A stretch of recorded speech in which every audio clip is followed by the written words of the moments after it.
زما چې کله دعاګانو کې یادي که نه کله خو مې يیر وي يیر خو چې کله مې یادي او زه سوال دعا کوم زه راته هغه دعا ښیم چې زما ځان له خوښه ده تاسو هم کوئ چې کله زما یادي او زه دعا کوم زه الله د قیامت پر ورځ ما د دین او د احادیث او د قرآن د طالبانو په صف کې پاسې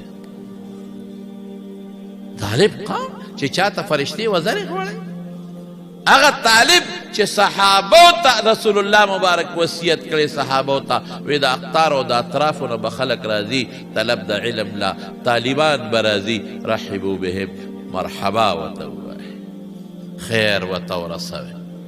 د طالب په حق خپلو شاګردانو ته رسول الله مبارک وصیت کوي طالب خو ډېر لوی مقام لري دې طالبانو سره زما برونو چې څومره دوستان اهل خیر او عام مسلمانان ناست نو په خپل مال او په خپل رزق کې د دې بچو حصه وکړئ ګورئ ښه